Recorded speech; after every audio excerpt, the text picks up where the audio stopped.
everyone. So today, we're going to talk about a mindset that has completely changed how companies get things done: Agile. You've probably heard the term, but in a world that's moving faster every day, Agile isn't just some corporate buzzword. It's become an absolutely essential tool for staying ahead of the game. Let's jump in and see what that really means. So let's kick things off with a question that, pretty much every team faces. Are we trying to build something that's truly great, or are we just trying to build something fast? It's this constant push and pull between quality and speed that Agile was really designed to solve. And the answer really lies in a huge shift in thinking. Agile is basically a framework built for a world that never stands still. So instead of locking into some rigid multi-year plan, Agile teams make it their top priority to adapt to new info and, most importantly, listen to what customers are actually saying. This is a complete 180 from the old top-down way of doing things.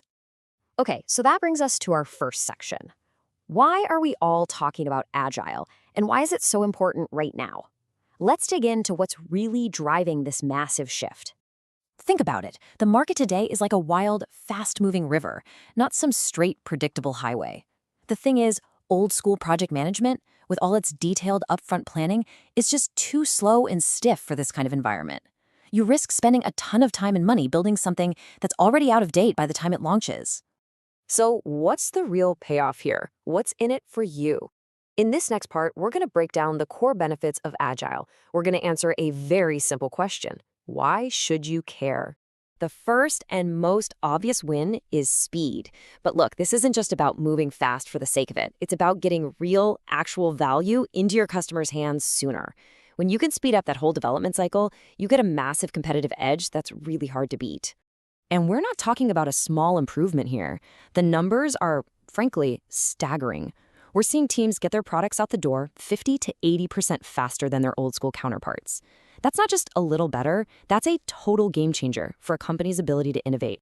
And getting stuff out the door faster means you start making money sooner.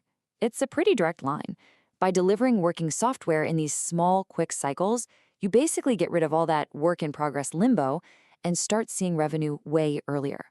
That frees up cash to tackle the next big thing the market throws at you. But the benefits go way beyond just speed and ROI. Agile cuts down on waste because it forces you to focus only on the features that customers actually want. It's all about this fail fast, stop early idea, which lets teams try something, see if it works, and pivot without wasting a bunch of money on a bad idea.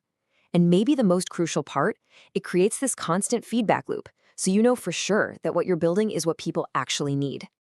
Okay, theory is great and all, but what does this actually look like in the real world?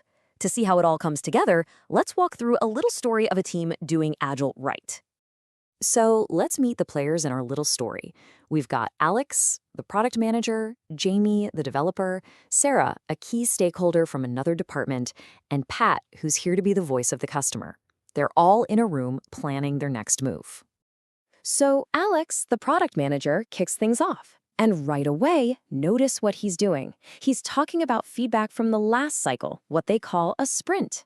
This isn't just a guess. It's a decision based on real data about what users are asking for. Then, Jamie, the developer, chimes in. He brings up the MVP, that's the minimum viable product.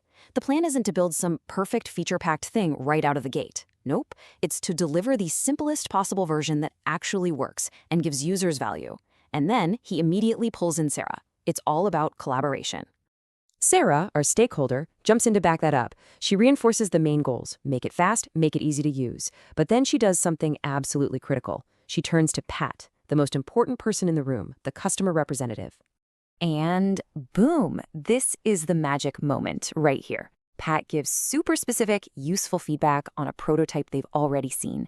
And then he suggests the next step. Let's get this in front of more users in the middle of the next sprint. By getting feedback halfway through their short development cycle, the team can actually adjust on the fly instead of waiting until it's too late.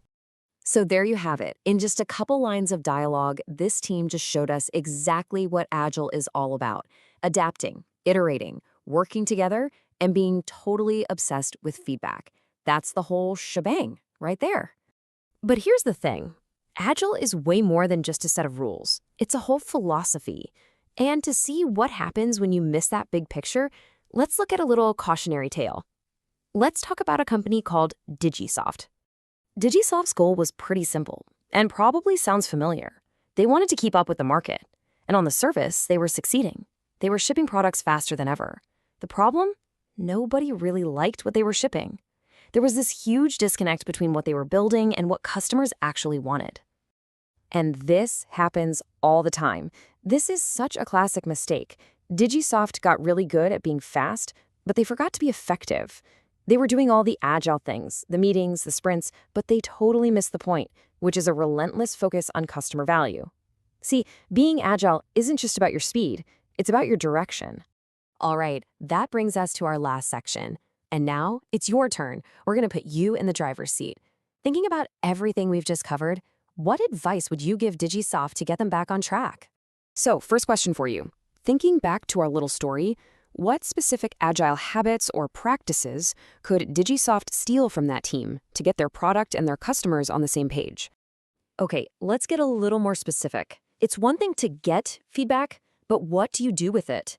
How could DigiSoft's teams get better at sorting through all that information from customers and stakeholders and actually turn it into a smart, prioritized plan? And for our last one on DigiSoft, remember that fail fast, stop early thing we talked about? What do you think would have happened if DigiSoft had really taken that to heart? How could that one principle have changed everything for them? And that really brings us to the final, and I think the most powerful question of all.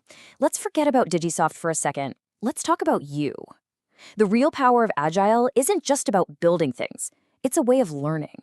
So the question I want to leave you with is this. How could you fail fast so that you can learn faster?